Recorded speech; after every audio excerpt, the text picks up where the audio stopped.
Hey guys, welcome back to a new video. I'm Stephanie West. I'm a licensed counselor here in the state of Michigan.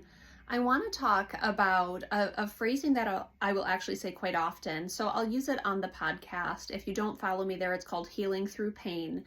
I use it in clinical work quite often. I use it when I'm teaching students, and that is just referencing a lot of therapy as sacred ground or sacred space.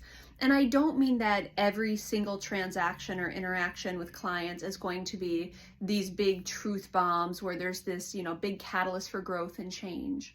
But what I'm talking about when I typically refer to sacred space, there are things that are said in these four walls that are literally in some people's stories never said before and will never again be repeated. And this is the ground that they choose to divulge something that's so heavy or so hard for them. And so even over this last week, I was reminded several times of, clients really having to muster up deep wells of courage to even say things that are so fear-provoking or so shame-filled. And a lot of times, I think they expect me to gasp and be shocked. And rarely is that true because I understand human behavior. But when they show up with unuttered truths in their story, and they choose to divulge it in this context, in the four walls of this room, the radical bravery that takes, it's unparalleled.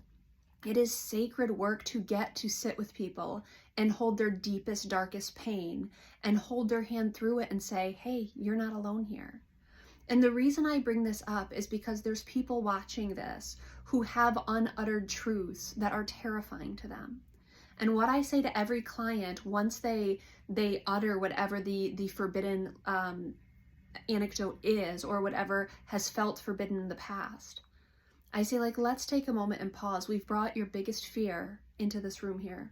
We've brought your biggest source of shame into this room here. How does that feel?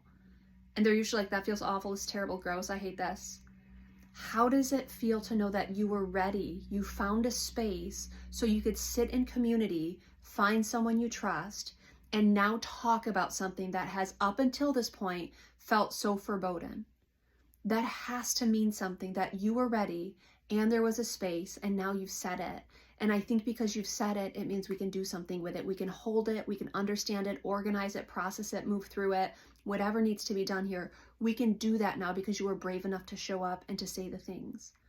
And I want to applaud clients, and I get to sit with such brave humans who say, I'm done running, but now I have to face, and that's terrifying, and I can't do that alone. Will you do it with me? Well, heck yes, I will. And there are therapists all around us. There are also mentors and spiritual advisors. There are people who will walk with you through the deepest and darkest things that you think might not be able to be said. Nothing is unutterable. And I need you to hear that. If you are holding on to something and you're saying no one would understand, or I would be judged, or I would be punished, or my whole world might collapse, I can't promise you it won't collapse, but I can promise you we can rebuild after a collapse. Nothing is unutterable, and therapy can be this sacred ground to bring in things that once upon a time felt impenetrable, or they felt like you could do nothing with them and you had to bear that alone. So what I want to invite you into, if there's something in your life that is unutterable, think about who might you actually be able to invite in. How could you muster the bravery and the courage to go sit in community with someone and say, I've got a story and it's very painful, but I'm ready to speak truth to it. I think that's the gift that therapy often brings. That's actually the gift that asking for help brings. But you have to find good community, sacred community, respectful and reverent community to do it in. And so I want to implore to you, if there's something you're struggling with, reach out for help. I'm not saying I'm a solution or an answer. What I'm saying is there are many men and women willing to walk with you, and nothing is unutterable. And I want to invite you into understanding that your story matters. Holding your story is not something you have to do alone, and that can be one of the gifts of therapy.